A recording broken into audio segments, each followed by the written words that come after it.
une partie bien définie de la phase et s'enchaîne vers le deuxième groupe qui suit. Donc, la deuxième partie, ou bien le deuxième élément anatomique de ce drainage lymphatique, c'est la chaîne ganglionnaire cervicale, constituée par plusieurs ganglions qui s'enchaînent.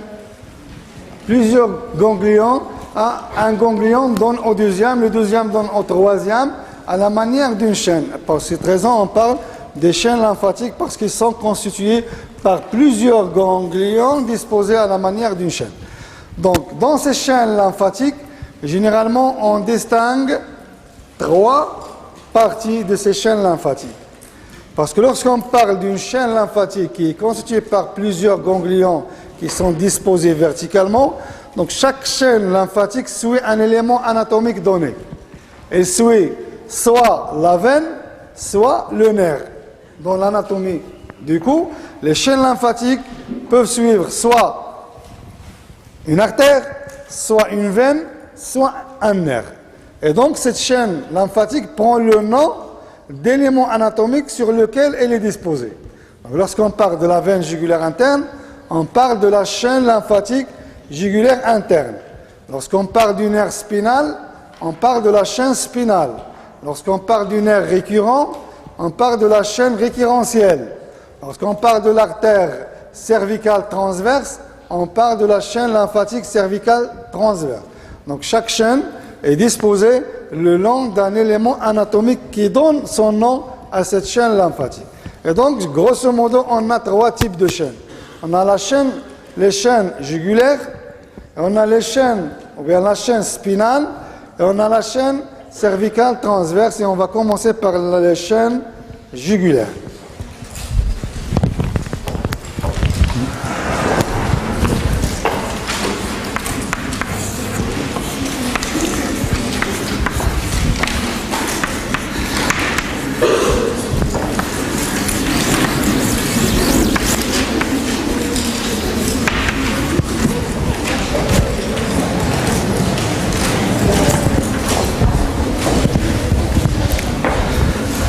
Donc lorsqu'on parle des chaînes jugulaires, on a vu dans le drainage veineux, ce système jugulaire est constitué par 3 veines jugulaires.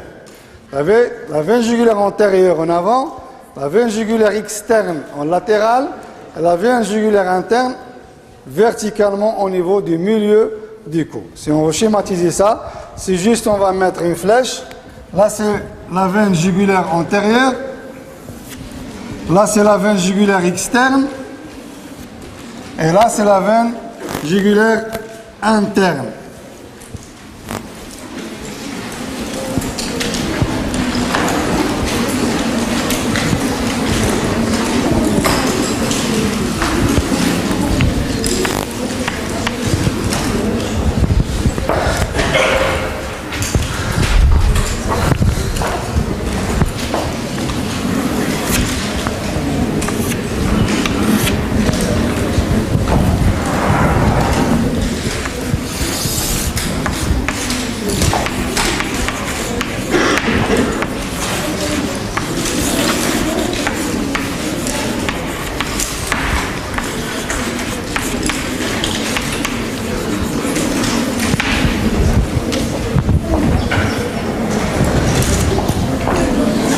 C'est la veine jugulaire externe. Et là, c'est la veine jugulaire interne.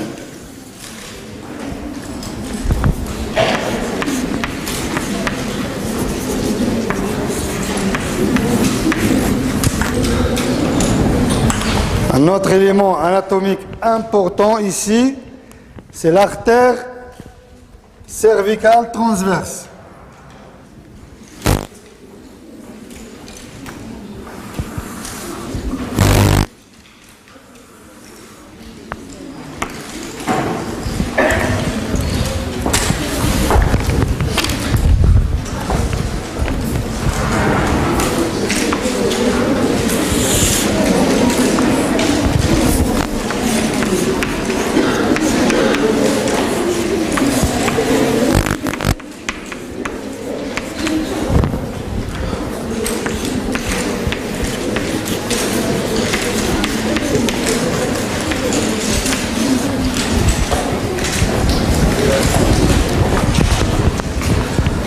Le troisième repère anatomique, c'est le nerf spinal.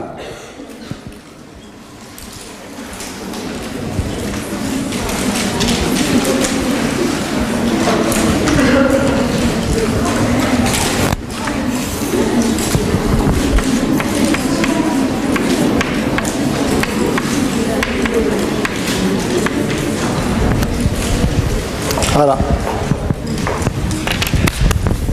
Donc mettez ces repères anatomiques.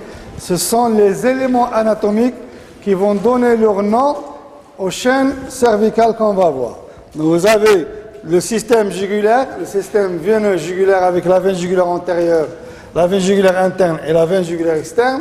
Vous avez en arrière le nerf spinal et vous avez en bas l'artère cervicale transverse. On parle transverse parce qu'elle a une disposition horizontale juste au-dessus de la clavicule en bas.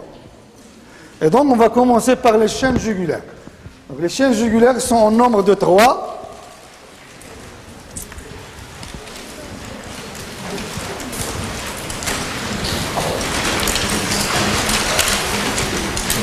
Ils sont au nombre de 3, disposés ou bien organisés le long du système veineux jugulaire. Organisés le long du système veineux jugulaire. On distingue 1, la chaîne jugulaire antérieure. Mettez 1, le titre, juste pour...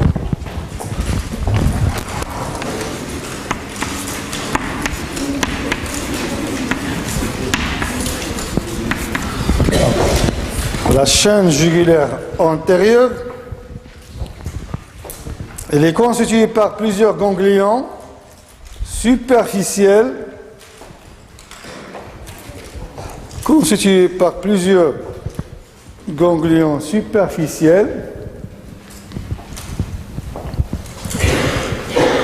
situés le long de la veine jugulaire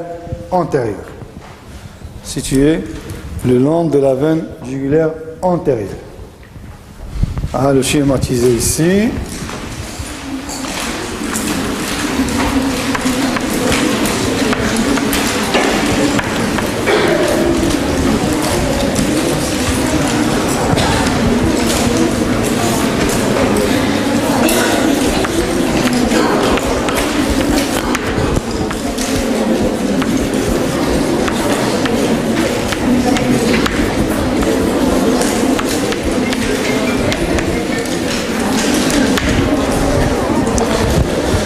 Donc la chaîne jugulaire antérieure constituée par plusieurs ganglions qui s'enchaînent le long de la veine jugulaire antérieure.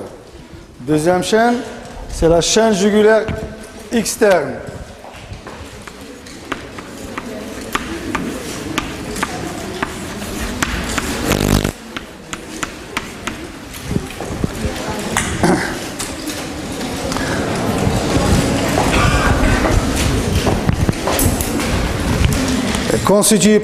C'est la même chose, constituée par plusieurs ganglions qui s'enchaînent le long de la veine jugulaire externe. Donc, ce sont des groupes superficiels.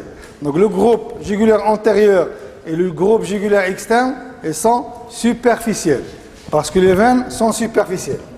Voilà, donc vous avez ici la chaîne jugulaire.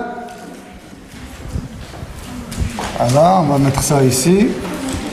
Externe. La chaîne jugulaire externe.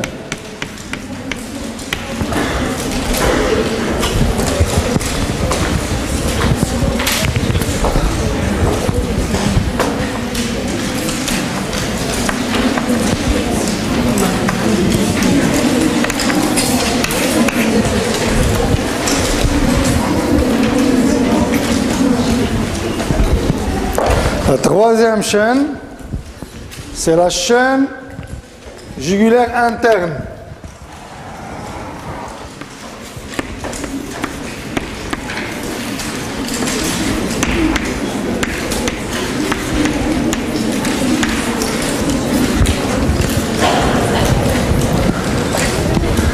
La chaîne jugulaire interne. Elle est constituée par 20 à 30 ganglions. 20 à 30. Entre 20 et 30. Elle est constituée par 20 à 30 ganglions situés le long de la veine jugulaire interne.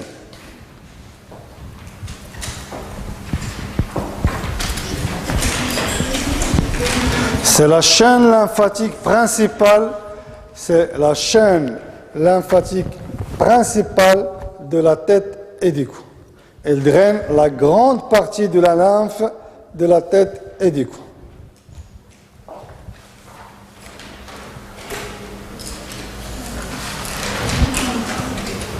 Donc, elle est constituée par 20 à 30 ganglions situés le long de la veine jugulaire interne.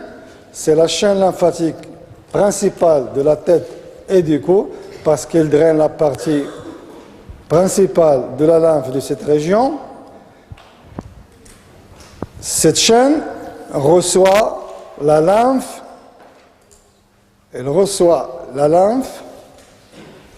de la grande partie du cercle de Cugno.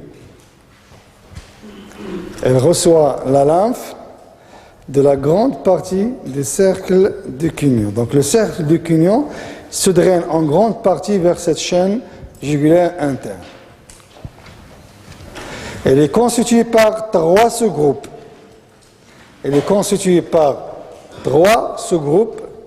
Un groupe supérieur, groupe moyen et groupe inférieur. On divise donc cette chaîne en 3 groupes, supérieur, moyen, inférieur, par l'insertion du muscle homoïdien, donc ce n'est pas la peine de rentrer dans les détails. Donc il est constitué de 3 groupes supérieurs, moyens et inférieurs. Donc sur le schéma,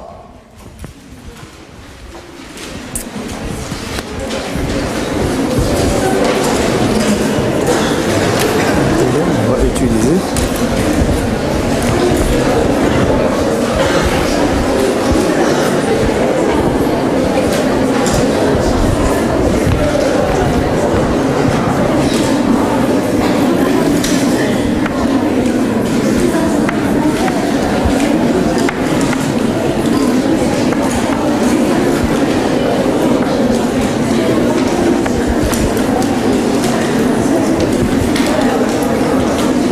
Diviser, s'il vous plaît, en 3 groupes.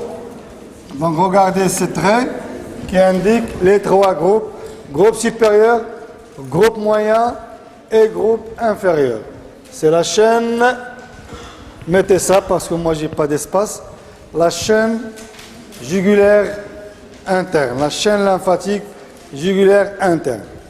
On a dit il reçoit donc la lymphe de la grande partie de cercle de Cugno. Il reçoit le groupe parotidien et il reçoit le groupe surmandibulaire. Parce qu'on sait très bien que le groupe surmandibulaire, c'est le carrefour de drainage du groupe génial et du groupe surmontal. Donc, la partie antérieure du cercle se draine systématiquement vers cette chaîne, à l'exception des 2 groupes mastoïdien et occipétal qui ne se drainent pas dans la chaîne jugulaire interne.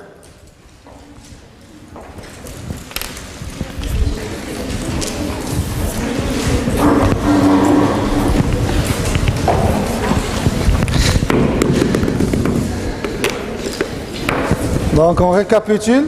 Donc les chaînes jugulaires lymphatiques, ce sont des chaînes verticales. Lorsqu'on parle des chaînes jugulaires, elles sont toujours verticales. Elles sont constituées par plusieurs ganglions qui sont disposés et organisés le long du système veineux jugulaire. Et on a 3 veines jugulaires. On a la veine jugulaire antérieure qui est accompagnée par la chaîne lymphatique jugulaire antérieure. On a la veine jugulaire externe qui est elle aussi accompagnée de sa chaîne lymphatique qui est la jugulaire externe. Et on a la veine jugulaire interne qui est accompagnée par la principale chaîne lymphatique du cou qui est la chaîne lymphatique jugulaire interne qui est organisée en 3 groupes, un groupe supérieur, groupe moyen et groupe inférieur. Pourquoi c'est la chaîne lymphatique principale du cou? Parce qu'elle draine la grande partie de la lymphe de la tête et du cou et elle reçoit la partie tout antérieure du cercle ganglionnaire de Cugno. Deuxième élément, deuxième chaîne, après les chaînes jugulaires, c'est la chaîne spinale.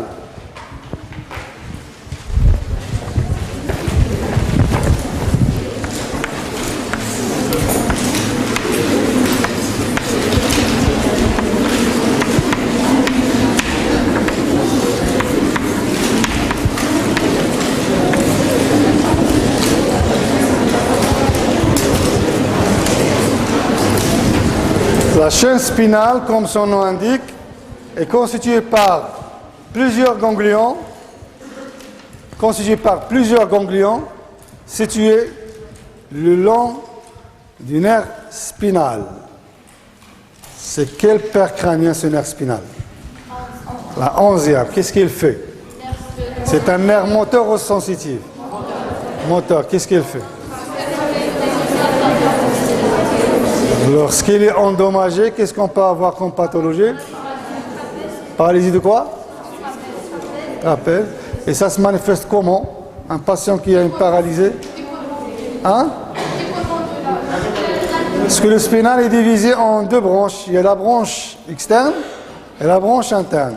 Donc il énerve le muscle sternocleidomastoïdien qui fait la rotation du cou, mais il énerve en grande partie les muscles de l'épaule. Donc du coup, un patient qui a une paralysie du spinal, il se voit à ce qu'on appelle une épaule tombante. Une épaule tombante, c'est une épaule qui n'est pas située par rapport à l'épaule normale. Parce que le muscle est paralysé, il n'est pas horizontal l'épaule, donc il est tombante, donc on appelle ça l'épaule tombante. Elle est située en partie basse par rapport à l'épaule normale.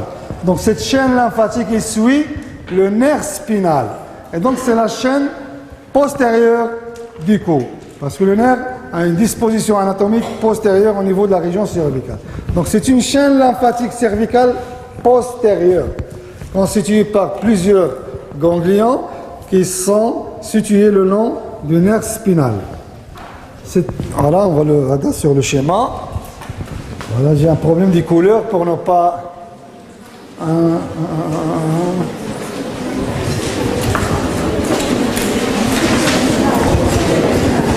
On va la mettre en jaune, c'est comme le nerf. Donc la chaîne spinale, voilà le nerf spinal, et donc c'est une chaîne qui va suivre le nerf spinal.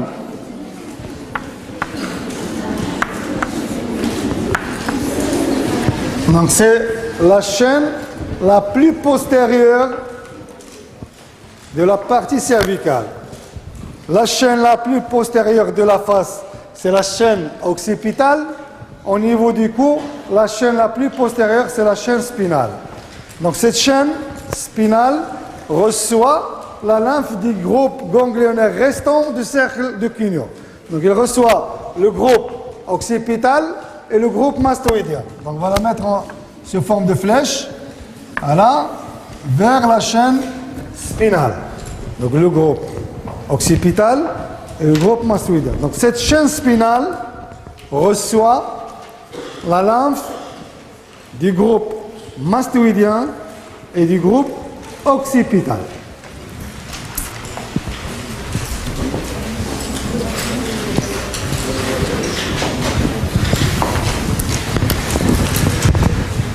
La troisième chaîne,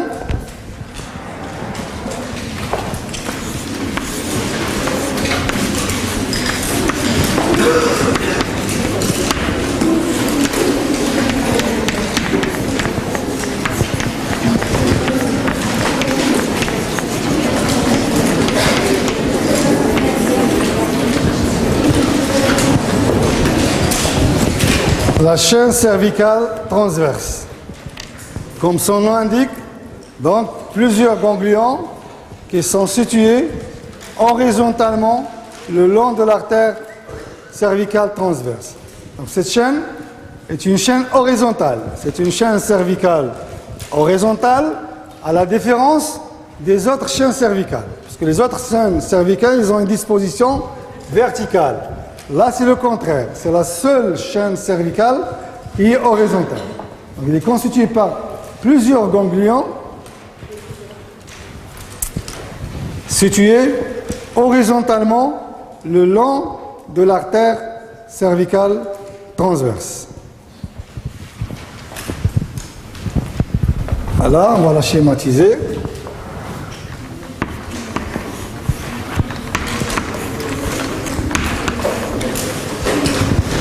Donc, mettez le nom, chaîne lymphatique cervicale transverse.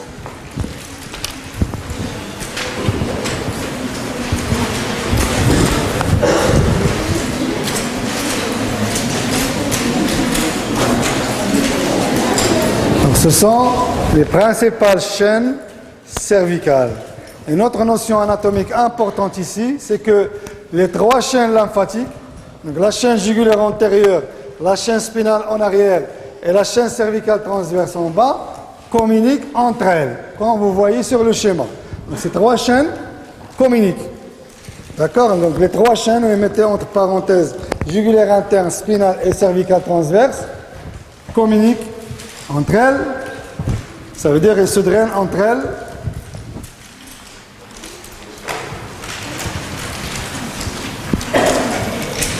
Donc, ils communiquent entre elles et constituent un triangle lymphatique. Ils constituent un triangle, comme vous voyez sur le schéma, un triangle lymphatique avec trois côtés.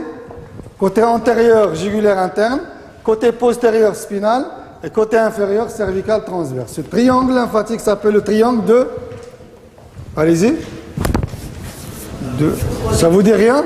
Le triangle de Rouvier. Le triangle de Rouvier.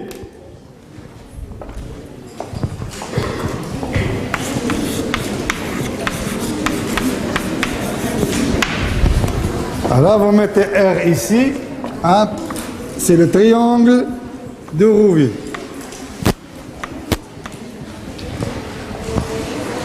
C'est un triangle lymphatique qui est constitué par trois chaînes lymphatiques, jugulaire interne en avant, spinale en arrière et cervicale transverse en bas.